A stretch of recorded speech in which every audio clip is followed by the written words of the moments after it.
What's happening, y'all? This is Andrew from Mirror Music 99. We are coming back again for another one of NAS's Magic 3 songs for doing reactions. This is Japanese Soul Bar. I, again, have listened to this album multiple times, but this is not one that I can call to mind immediately. I have not listened to the album enough to be able to do that yet. So look forward to listening and seeing what we can think.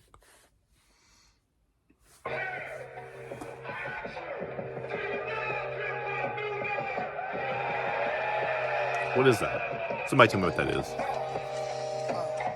Cigars in the Japanese soul bar, drinking scotch till daybreak. KD3 had gold bars, these vibranium can't break. That's the So KD3 had gold bars, and these vibranium they can't break, right? I mean, so you have lots of things going on, obviously, right there. You have a literal reference, right, to the 3 bars on the cover of KD3, and vibranium harder, obviously. So it's implying that this album, Magic 3, is harder than KD3, right? And the bars are gold, right? Like solid gold, like on the platinum scale or whatever. They are they're valuable, but it also references like the number of sales you have too. So that's, how many things did I say? Like 5? I don't know how many it was. A bunch of different things going on in just that little bit. do music for fun, give deals to artists, pull up to the office. Yeah, I'm from the project, so quadruple in my youthful, so I can boost you. Unlimited game, I can shoot you. I own my masters now, but the reversions is crucial. I used to wonder, was they ever jerking the juice crew? Wanted dead or alive, should have been platinum 5 times. A young Russell, Rick Rubin, and Fly Tie ran the music biz. Andre Harrell sort of. So it's all flashbacks. I know who Rick Rubin is, obviously. And so there are lots of references. You guys are going to have to, like, list out who all those people are for me, because I recognize many of their names, but I couldn't tell you what they did or whatever. I know Juice Crew, obviously. And was Wanted Dead or Alive one of theirs? I know there was a hip-hop album called Wanted Dead or Alive, but I don't know who that's by. And that's, I'm not that embarrassed to say that I don't know that, but you guys are gonna have to help me out with that too. Bigger picture, this is like a stroll down memory lane, right?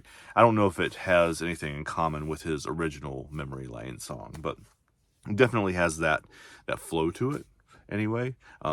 Not flow to it like the flow is the same as the original Memory Lane, but the theme, the content feels kind of like that. Future is hip-hop, the Hermitage, hotel balcony, Louis flip-flops, meetings in the mezzanine, with production companies talking about me directing things. Said I needed CAA, instead I went to ICM, said without an agency, all my chances might be slim. My humble beginnings ain't want my hunger diminished. I burned out of this game before I would run into millions. See, that's a major fumble, and I'm made for the jungles, so I called jungle, I said put away the bundles. Let's go, truly. This is the businessman Nas, right? I mean, he's talking about all the business moves that he's making. He's like talking about real agencies like CAA and IC. Like these are real, obviously, businesses and real, agencies that represent athletes and represent artists and so forth and so on. Maybe CAA doesn't represent athletes. I don't know. I'm probably wrong about that, but he's talking about his moves, right? His business moves.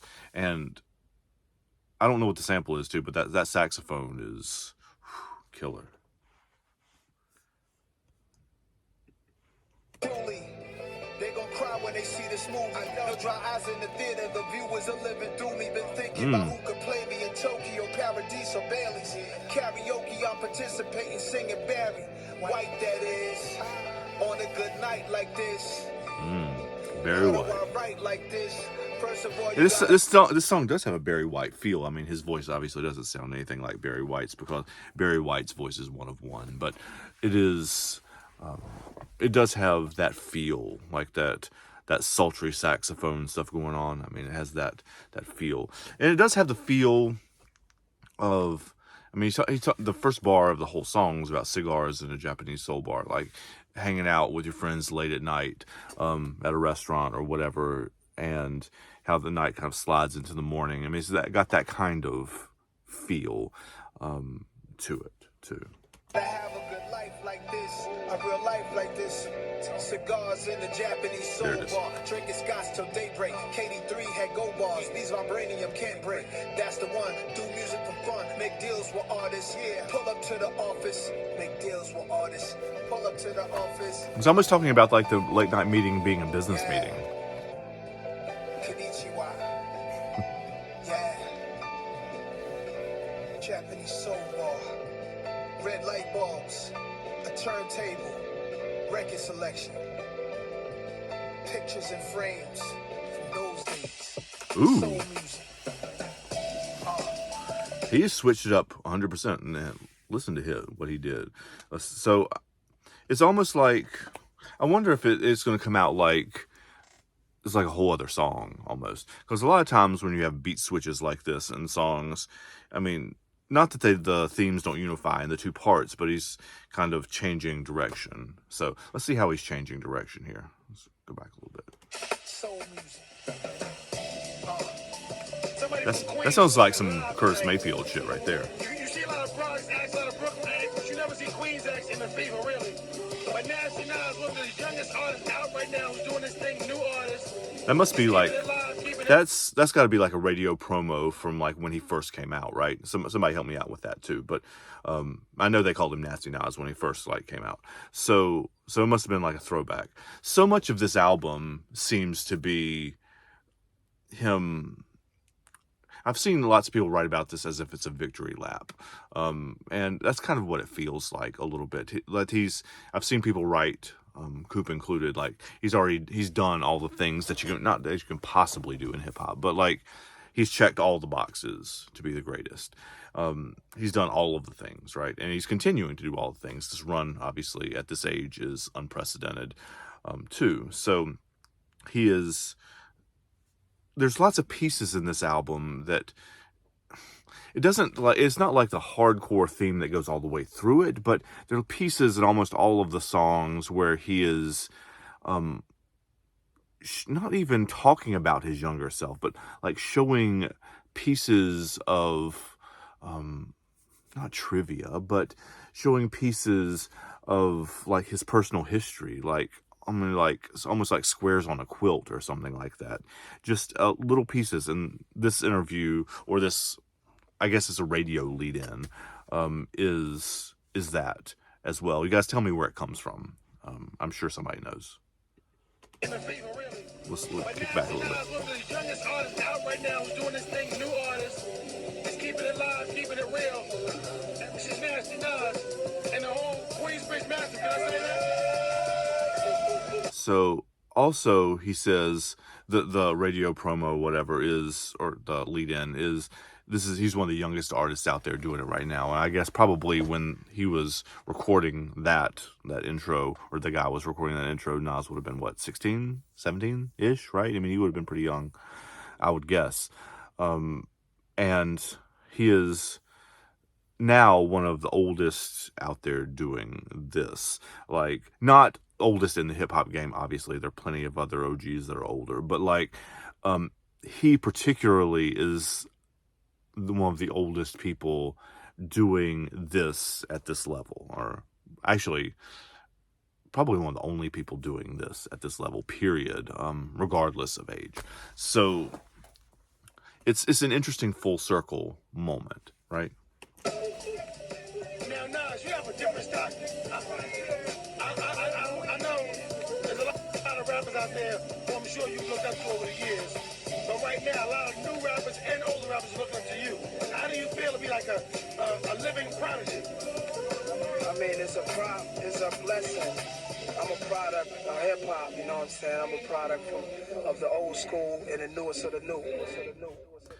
And he says that, or some version of that repeatedly on this album. Like, I'm the old New York and the new New York. And he says, I'm the oldest and the new. Like, he's that full circle idea seems to be one of the central motifs of the album, right? That what is old has become new, right? He was great then, he is great now, was great the whole time, really, but is on a really special run right now. And so he's giving us perspective, right? He's giving us perspective on his longevity, and how he's come back around again.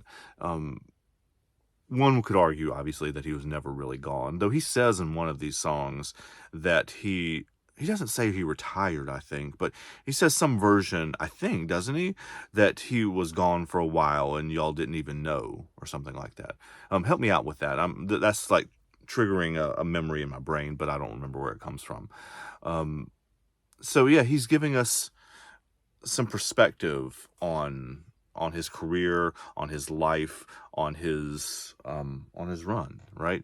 And he's setting it up in a Japanese soul bar. That's his like narrative device, I guess you would call it, where he's like chilling at a business meeting, late at night, smoking a cigar, drinking scotch, watching the sun come up, right? I mean, so it's got that construct, which fits. I mean, in history of poetry, which I'm sure he's doing on purpose, in the history of poetry, like nighttime also is used as a metaphor for the end of something, it's sometimes used for the end of life, though it's not being used that way now, but in this poem, but it's used for the end of things, right?